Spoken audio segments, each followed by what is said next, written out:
Estamos con José María y después de tanto tiempo nos hemos juntado para poder conversar un rato. José María, ¿qué edad tienes tú? 21 años. ¿Y qué es lo que haces en la vida normal? Yo estudio Pedagogía en Historia y Geografía en la Universidad de San Sebastián. ¿Por qué estás estudiando esa carrera?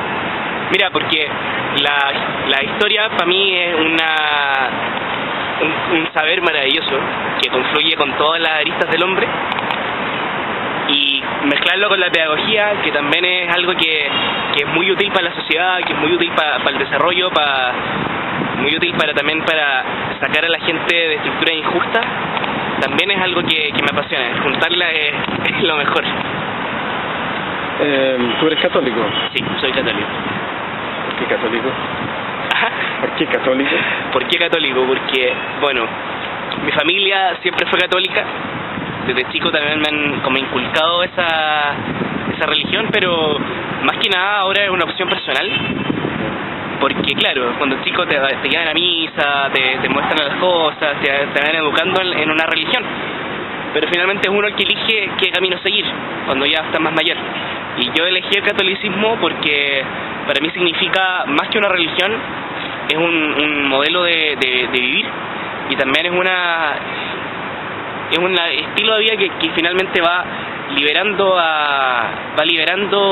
sacando a la gente de sus problemas, de sus cadenas, y es una fuerza muy grande de liberación. ¿Cómo escuchas la iglesia hoy día? Yo creo que la iglesia, si estamos hablando de la iglesia oficial, tenemos, claro, como iglesia oficial, digamos que tenemos mucho en que avanzar, mucho en que pedir perdón, muchas cosas que aprender de la sociedad, de las bases. Sin embargo, también existe una iglesia que es la iglesia más de base, una iglesia popular. ¿Dónde nos encontramos? Donde nos encontramos nosotros claramente, en ese maravilloso encuentro de los 50 años del concilio. Sí. Que esa iglesia está más viva que nunca, que esa iglesia está, como dice Leonardo Boff, está evangelizando a los obispos, a los cardenales, a los sacerdotes, a los religiosos.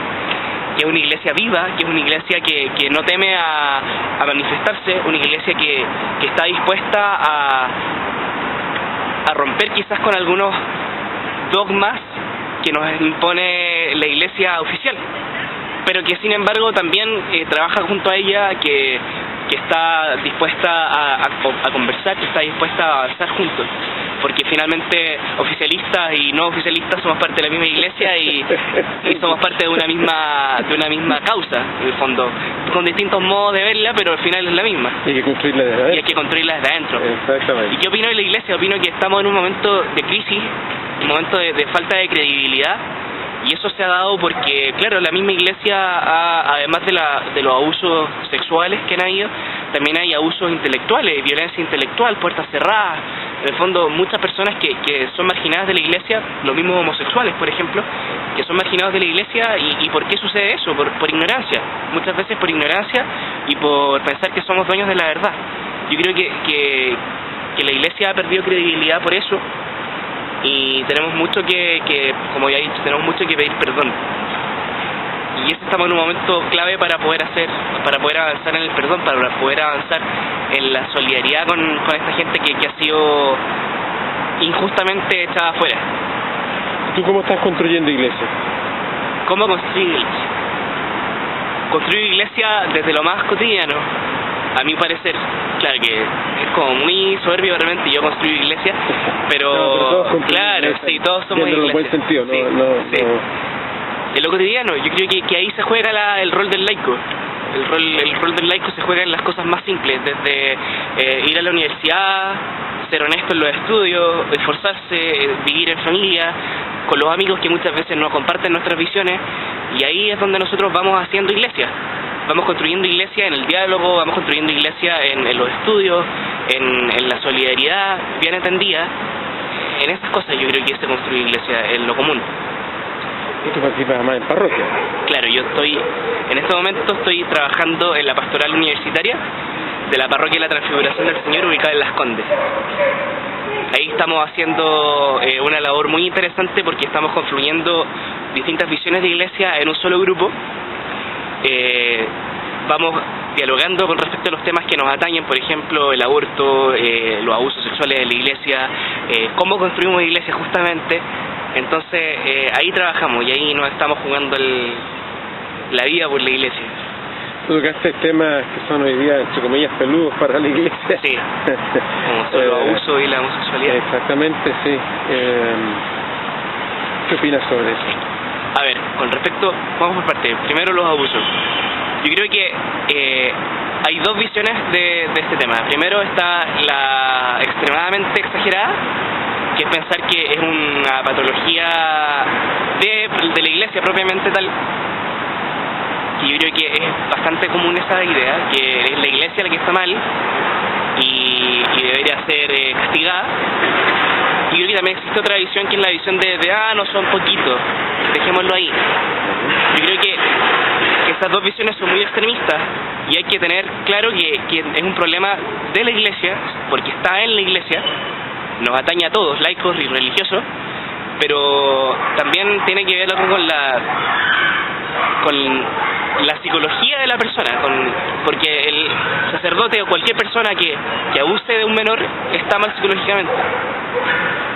Entonces es un problema que como iglesia tenemos que trabajar, es un problema que como laicos tenemos que velar que las cosas se hagan bien. Ese para mí es el gran problema de los abusos. Y ahora con respecto a la homosexualidad, yo creo que la homosexualidad entendida como una especie de enfermedad es una visión errada. Yo creo que los homosexuales y todas las personas que son distintas a nosotros en el tema de la visión que tenemos como iglesia, de la visión que tenemos como sociedad, es el rostro de Dios en el desvalido, el rostro de Dios en el marginado. Yo creo que hay que acoger al homosexual, hay que acoger al inmigrante, hay que acoger a la madre soltera, hay que acoger a todos los que de cierta manera son excluidos de la iglesia y excluidos de la sociedad. De ese modo hay que partir con la premisa de que no hay que condenarlo, hay que acogerlo y hay que entenderlo. ¿Vienes de una familia compuesta por cuánta gente? Somos yo, 2 hermanos más, soy el mayor, mi papá y mi mamá. Somos 5. ¿Cómo es tu vida familiar? Mi vida familiar es muy entretenida porque mi papá trabaja en la casa, mi mamá es transportista escolar, entonces estamos casi todo el día juntos. Mi hermano, bueno, va en el colegio, yo soy el mayor.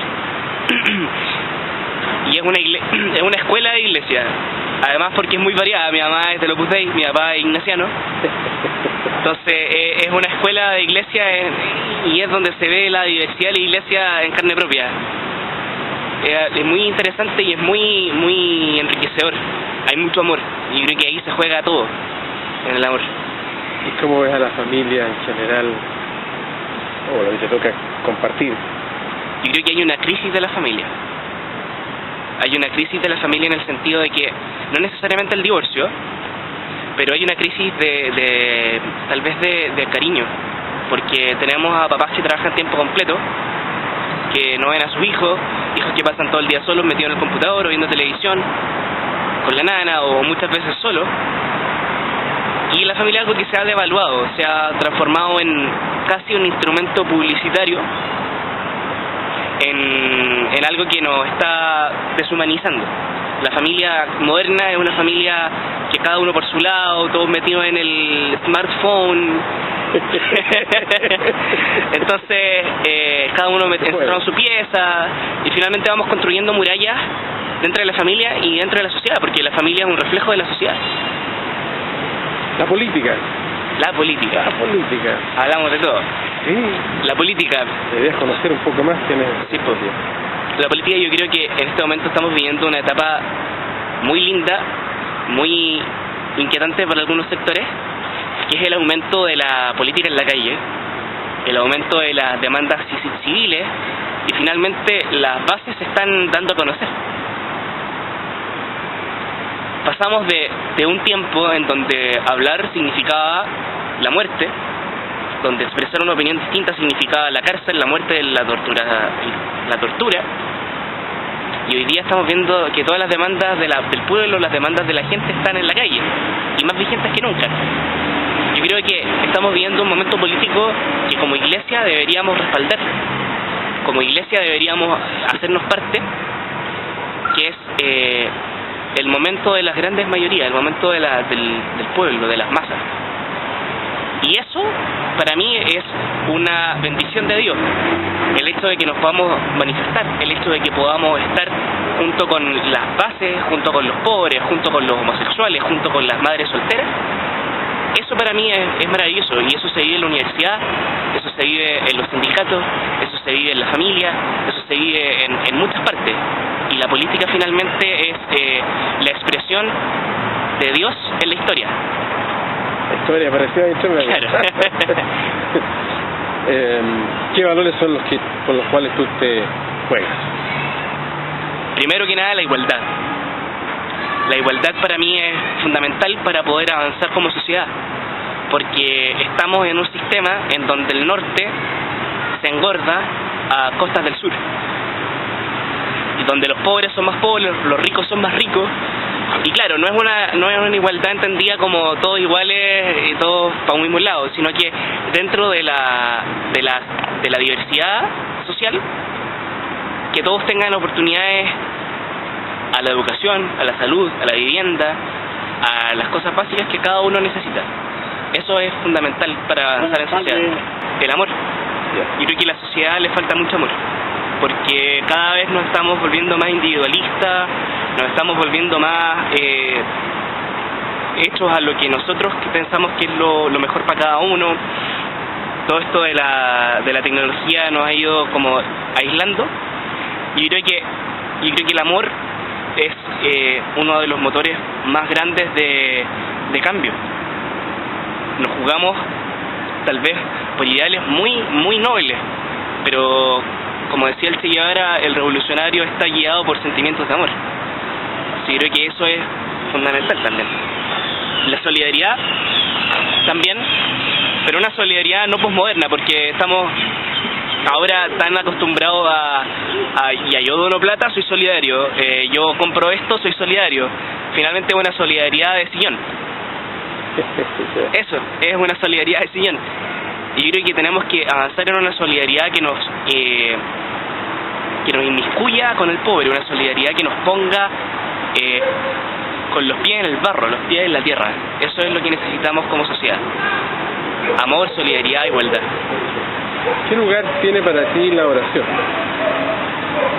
La oración para mí es fundamental, porque claro, podemos quedarnos en la oración y estar en la oración y ser muy meditativos y muy contemplativos, pero yo creo que la oración es el primer momento para poder hablar con Dios, para ver cuáles son las necesidades de la sociedad dentro de esta oración, y de la oración salir a la acción. Como dice San Ignacio, también ser contemplativo en la acción. Yo creo que la acción y la oración no son dos cosas separadas, van unidas, pero no nos podemos centrar en una y centrarnos en otras, porque nos convertimos en activistas o nos convertimos en, no sé, monjes de claustro, y eso también es riesgoso. ¿Y qué rescata? Que recién acabas de rescatar el tema ignaciano. ¿Qué rescatas del lado de tu mamá? A ver, el Opus Dei, a pesar de que no me gusta, el Opus Dei tiene muy, de lo que entiendo yo, tiene muy presente el tema del dar el esfuerzo en el trabajo, de ser el mejor en el trabajo, con tu trabajo en el fondo, con lo que tú haces, ser el mejor, o ser el mejor barrendero, ser el mejor camarógrafo, ser el mejor abogado, y todo para el bien de la sociedad y para jugarse también en Dios. Eso para mí es lo que me gusta en el fondo del carisma del Opus Dei, en el fondo es la vida en Dios en lo cotidiano. ¿Algún llamado a la iglesia, que somos todos? Sí, a que salgamos de los templos, salgamos de la iglesia. Son importantes, sí, la liturgia es importante, pero afuera hay un mundo que necesita de nosotros, afuera hay un mundo que sufre, hay un mundo que está buscando respuestas, hay un mundo que está en guerra, que está pasando hambre, que está pasando pobreza, frío. Yo creo que ahí tenemos que jugarnos la fe, ahí tenemos que encontrar a Dios. Ese es el llamado que le hago a la iglesia, que vayamos al encuentro del más pobre.